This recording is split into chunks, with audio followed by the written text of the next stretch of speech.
Hello everybody, Jim here, coming to you on this rainy August morning here in Tokyo. I'm sitting next to my window, so you might actually be able to hear the rain. I don't know if my mic's going to pick it up, but sitting here this morning, having my coffee, and I don't know, felt the need to just, talk to myself, but I guess in the long run, talk to you because you're going to hear this wherever you are. Anyway, coffee time. Drink them if you got them. Oh, I do love me a delicious cup of coffee. Anyway, reason for this video. I feel like this is the third or fourth time I've talked about this subject, but it's just something that keeps coming back, and that is the state of emergency here in Tokyo. And I don't know if this is like the third or fourth one. It's been extended, though, like countless times now, all across the summer. But since last year, Tokyo has been in and out of state of emergency. And it's hard to say what exactly the effect has been that has been... you can see the negative effects of some of it, which I'll talk about in a bit. But it's weird because... I know in other countries there have been like lockdowns and things like that, like in the US. I'm from Louisiana, and talked to some of my family back when I guess things were getting rough and they were locking down and things like that. And in other parts of the world too. They never really did that here in Japan. They never locked down. They never told anyone they had to stay home or businesses had to close or anything like that. But I don't know, the rules of the state of emergency here are kind of arbitrary. Some of the effects have been noticeable, but for this summer, it's been kind of especially odd because there was, state of emergency declared, and it's extended, and now it's out to August 22nd, and then yet we still had the Olympics here in Tokyo, which there were like tons of protests in Tokyo, and I think all across Japan, and there was sort of a big split between people of whether or not the Olympics should be held, and I think the popular opinion was that they shouldn't be. But then again, I'm not exactly Mr. Current Events. I don't always have my finger on the pulse of society or anything. But that was like a weird cross-section of things happening, where it's like we're in a state of emergency, thousands of infections a day, etc., but we're also going to have the Olympics, and we're going to bring in a bunch of competitors from around the world. And so they're like protests, and we should have it, and we shouldn't have it, and there's like a lot of international attention on Tokyo. So that was kind of, I don't know, a little bit of a disastrous thing to sit back and watch, even though, like, I've seen lots of people enjoying the Olympics. Like, as long as you're going to have it, you might as well watch it and, like, support the athletes and things. Other people, like, even some of my coworkers were just like, I don't care, I'm not watching the Olympics. They shouldn't be having it. I'm not watching it on moral grounds. And I'm like, all right, that doesn't really change the fact that they're having it. So you might as well, if you are enthusiastic about your country's, athletes, go ahead and watch. But aside from that, other things that have been happening, because like the rules are kind of weird and nebulous. So like businesses haven't necessarily had to shut their doors, but it feels like the real target of these states of emergency has been like nightlife type stuff. So serving alcohol has been off limits during state of emergency, so obviously bars have nothing to do, and restaurants cannot serve alcohol. Also, everything closing at like 7:30, 8 p.m. when normally they'd be open, much later than that.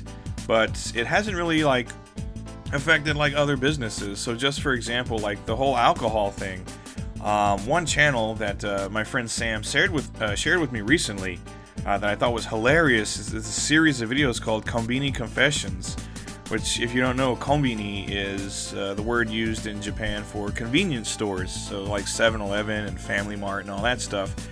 And even though restaurants and bars are prohibited from serving alcohol and they have to close early, convenience stores are still open 24 hours a day, and they can still, sell as much alcohol as they want. And combined with that, there aren't really any public drinking laws to speak of in Japan, so you can just go buy whatever you want at the convenience store and then just go drink it in the street. And So these videos, like in Shinjuku, for example, super interesting because it's like COVID state of emergency, etc., etc., and all the bars and restaurants are shut down, but the streets are still filled with tons of people that are getting totally hammered off of convenience store alcohol. And then I'm pretty sure like takeout and all that stuff is still open until like all hours of the night. So like, for example, usually on weekdays when I get home from work, it's usually around 10 o'clock at night. And on the way home, I almost always stop at this kebab stand that is down the street from my apartment, and they're open, I think, until like 11:30 or something. It says you can't go into the restaurant, but you can just go up to the window and order food. There are a lot of places like that in Shinjuku where you can just walk up and order some kebab or like a cheese dog or something like that. So I think that's mainly what like a lot of people are doing, is they're just getting street food and getting a bunch of booze from the convenience stores, and they're just hanging out in the street getting wasted. And then this guy goes out at night when everyone's drunk, and he interviews them, and it's really funny. So that's sort of like, I guess that's a shout out, right? Go look it up, Konbini Confessions. It's pretty funny stuff.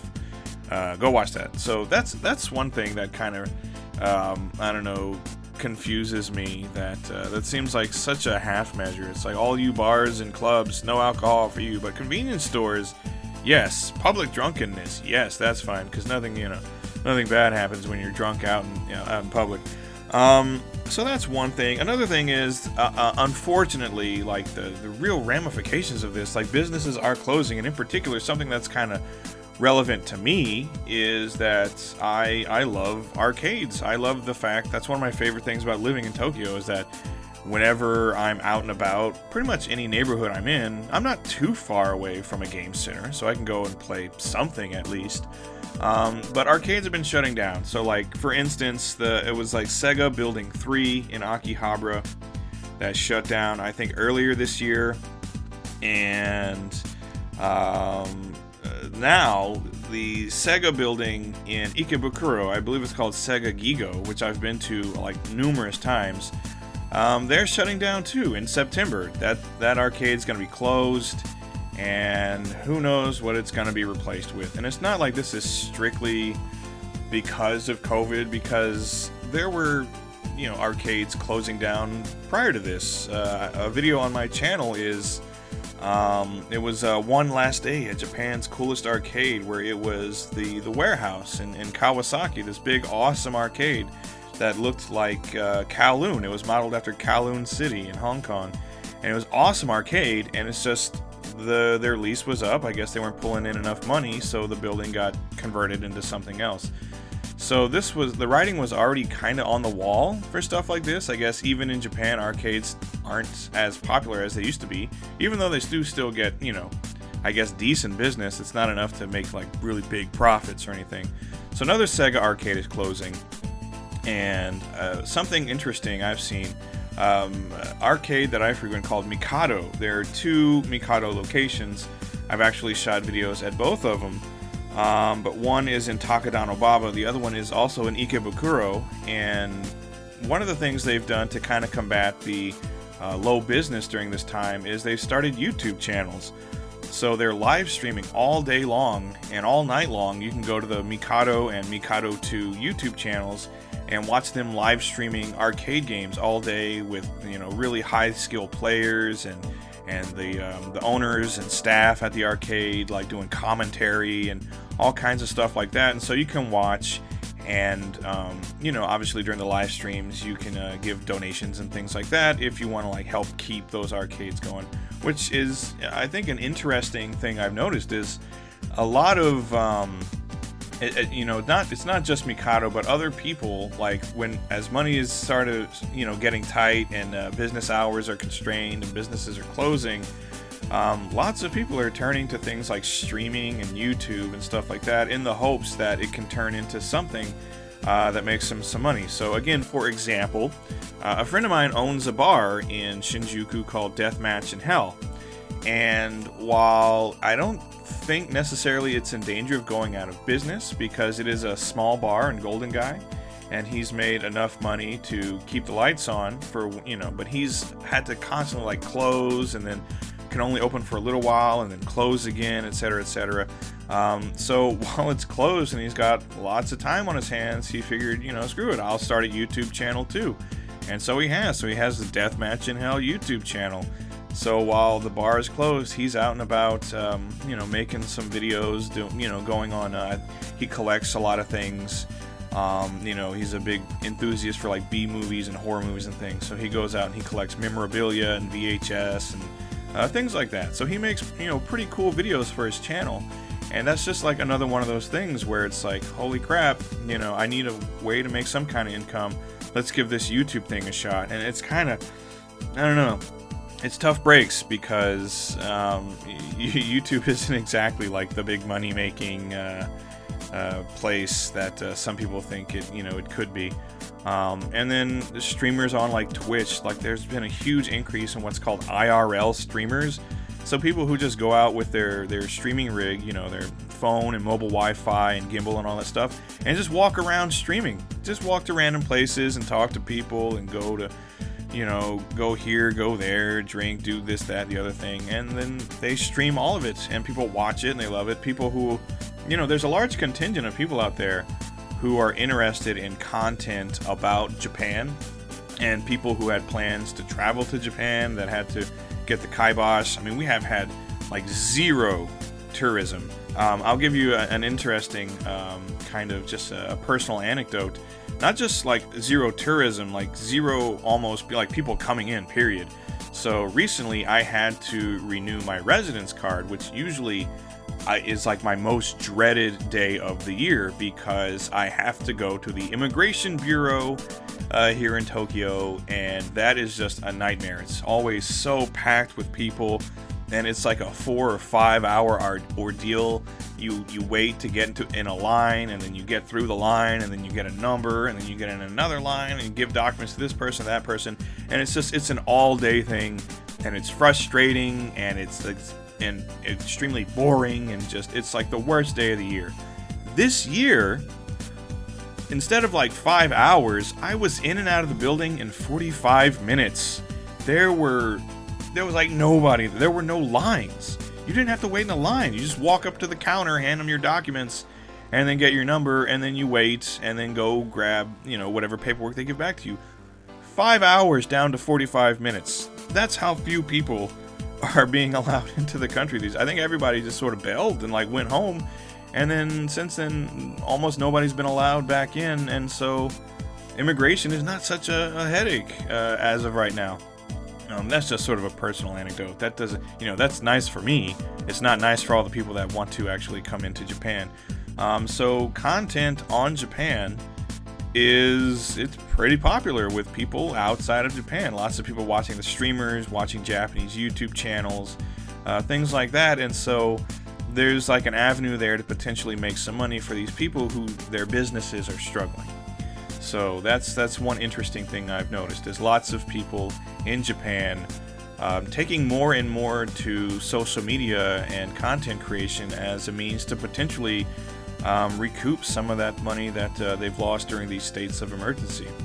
But this one is, again, due to be over August 22nd. Whether they extend it again or not, I mean, who knows? This has been an on and off thing. Vaccines in Japan, a lot of people, you know, criticize how slow that's been, where the rollout has been really slow, and I think the law has been that only doctors or nurses can administer shots, which in other parts of the world, that's not a requirement. It's much faster if just anyone who's qualified to give the shot can give the shot. So just for example, when I was in the Air Force back in the day, I was a medic. I worked at the hospital, and any med tech could give you a shot. You know, they didn't have to be a doctor. They just have to know how to safely give you a shot. But here, apparently the rule is it has to be a doctor or a nurse, which, you know, has been slowing things down. Whereas in other places, you can just go to a pharmacy and get the shot from a qualified med tech. So I don't know. Maybe things will change. We'll see. Maybe, you know, after the Olympics are over and everyone goes home, the dust settles. We'll see what happens. My hope is that, you know, things eventually start to resemble a little more normalcy, because, like I said, all those nightlife businesses are closed, yet I and many other people still got to go to work at our day jobs. We still go through the train station and get on the train with all those other people and work all day and then get on the train at night and go home. So it's not about limiting, people's social interactions and things like that, because we still got to cram onto the train and go to work. It's just don't you dare go to that bar. Don't you dare go to that club. That's naughty. Don't do that. But yes, cram onto the train and go to work. And go work with all your coworkers, and in my case, working with children and adults and things. So I don't know. That's just like a little personal venting. But anyway, yeah, state of emergency in Tokyo. Weird. Rules are kind of inconsistent, I think. They're not applied evenly to like everyone, and I don't know what to think about that, because obviously I don't want there to be like a shutdown. I don't want to be trapped inside my apartment. And again, as like a YouTuber and someone who makes a bit of money off of YouTube and then off of my Patreon, which I'm, responsible. Like, as people pay money, I'm supposed to be providing video games. So I can't just materialize those. I have to go and buy them. So I don't want to be trapped inside my apartment, because I need to go out there if I want to make my video content. And if I want to buy those games that I can then ship to other people, I need to be able to leave my apartment. So yeah, I'm grateful that there haven't been just like straight up draconian lockdowns. But at the same time, you wonder what the real benefit of like half measures really are, and how fair it is that, okay, my friend who owns a bar, he can't go to work. He has to shut his bar down. I, on the other hand, I'm a teacher and I go to work, every day, and like I said, get on the train and mingle with everybody. So who the hell knows? Whatever. But perhaps on some distant day, things will not be quite so bad. Maybe the borders will open up again at some point. I know there are like a lot of people, like especially people with jobs. For instance, what's her name? I think her name, Kinsey, right, from Metal Jesus. She's got a job waiting for her in Kyoto, and I have some friends back home that either they're waiting to come for work, or they had planned trips like years ago and just have never been able to follow through on it. So lots of people waiting to get into this little island country just as soon as those borders open again. And then going to the Immigration Bureau will be a nightmare all over again. Oh boy, I can't wait. Anyway, I feel like this has gone on quite long enough. Anyway, all of you in the comments, what do you think about all this Japan, Tokyo, state of emergency stuff? What have you seen in the news? What have you thought about what you've seen or read? Let me know. And how are things going in your neck of the woods? Are things good? Are they bad? How are you? How are your parents? I hope everything's okay. Anyway, yeah, that's enough. I gotta get back to this coffee, and I got a lot of stuff to do today. Errands to run, things like that. Yeah, that's it for now. Jim saying thank you for watching, or listening, or whatever the hell you did while this was on. You might have not watched or listened. You might have been doing the dishes for all I know. But thanks anyway for letting this video play while you do other things. And until next time, take care, everybody. I'll see you then. Goodbye.